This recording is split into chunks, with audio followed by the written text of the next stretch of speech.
दर्शक पनि यति बेला माननीय सांसद पानी खाएर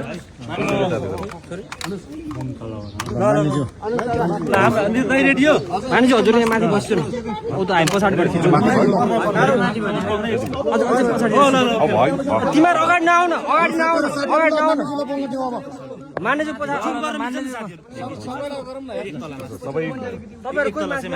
यसो ल सुनाउ त एउटा दुईटा क्वेसन सुनाउ त त्यो व्यक्तिगत क्वेसन भन्दा पनि प्रसाईले के छ त यहाँको अब होइन अब त्यस्तो व्यक्तिगत रूपमा नजाउँ अब आज प्रधानमन्त्रीको स्वास्थ्य परीक्षण गर्ने कुरा प्रतिपक्षी दलका नेताले निकाल्नु भएछ कि त्यस्तो अवस्था आएको हो प्रधानमन्त्री हिजो बिरामी भएर निक्लिनु भएको के हो त्यो होइन अब यो हिजै पनि हामीले पनि भनेका छौँ हिजो पनि केही व्यक्तिगत कुराहरू हो केही सामान्य वासरुम जानु पर्ला होइन कम्तीमा भित्र बाहिर गर्ने कुरालाई यति ठुलो चाहिँ गराउन चाहिँ हुँदैन यो सामान्य प्रक्रिया प्रतिपक्षले उठाएपछि छ यो कुराको त जवाफदेहिता हुनुपर्ने सत्तापक्ष उहाँहरूले उठाउने कुरा ठिक छ उहाँहरूले भन्ने कुरा तर सामान्यतया यी कम्तीमा फेरि पनि भनियो कम्ती बाथरुम जाने कुरालाई वासरुम जाने कुरालाई भित्र बाहिर गर्ने कुरालाई चाहिँ यति ठुलो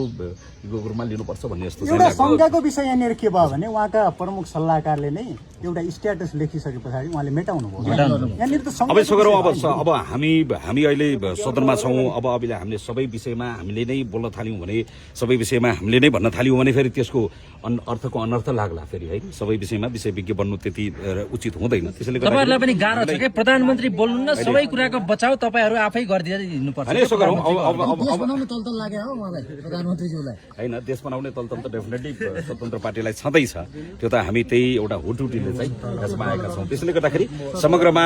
चाहे सरकारको गति चाहे प्रगतिका कुराहरू हो चाहे सदनको चाहे देशको एउटा सुधारोन्मुख बाटोमा छ नयाँ बाटोमा छ नयाँ केही तयारीहरू भइरहेको छ त्यसैले गर्दाखेरि अहिले नै आत्तिहाल्ने बेला भएको छैन 100 दिन पनि नपुग्दै गर्दाखेरि अहिले नै आत्तिनु चाहिँ आयो भन्ने कुरा भयो किन तपाईहरुले अब ब्रेक थ्रु हुने गरी ल्याउनुहुन्छ भन्ने अपेक्षा थियो अब केही गर्दैन अब कहीँ कतै नियुक्तिहरू मिलेन भने परम्परा तोडियो भन्ने अब कहीँ कतै फेरि परम्परालाई नै मिलाएर ल्याउँदाखेरि परम्परागतै भयो भन्ने होइन त्यसैले गर्दाखेरि यो विपक्षीहरूको टिका टिप्पणी गर्ने एउटा धर्म पनि हो त्यो धर्मलाई त्यसैले गर्दाखेरि त्यसलाई हामीले त्यति पनि मानेका छैनौँ सरकार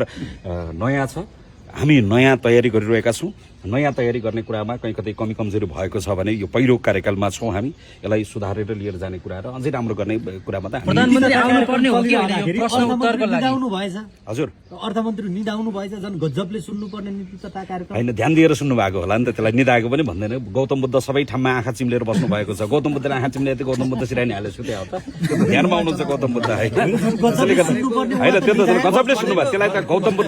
गौतम बुद्धकै तरिकाले गजबले ध्यान दिएर सुन्नु भएछ भनेर होइन हामीले के भन्यौँ त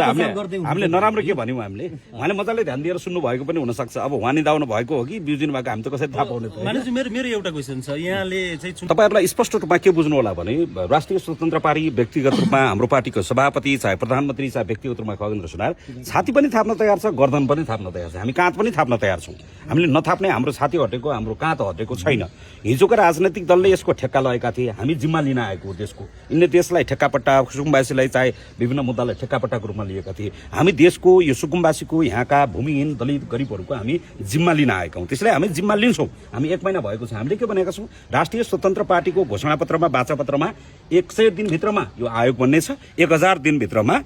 ती हाम्रा सबै कामहरू हामीले पुरा गरेछौँ चाहे भूमि दिने कुरा चाहे अव्यवस्थित बसोबासलाई व्यवस्थित गर्ने कुरा चाहे सुकुम्बासीलाई लाल पूर्जा दिने कुरा यी सबै कुराहरू हामी गर्छौँ भनेका छौँ हामी यो 100 दिन पनि पुग्न नपाउँदै सुरु पनि हुन नपाउँदै अहिले खै यहाँ खै त्यहाँ खै भनेर सबै बाटोमै घाटोमै यसरी चाहिँ गराउन थालियो हैन हजुरहरुले पनि यो भत्काउने काम 100 दिन नपुग्दै गर्नु भयो नि त नि स्पष्ट कुरा के हो भने प्रश्न पनि 100 दिन अगाडि नै आउँछ नि त स्पष्ट कुरा के हो भने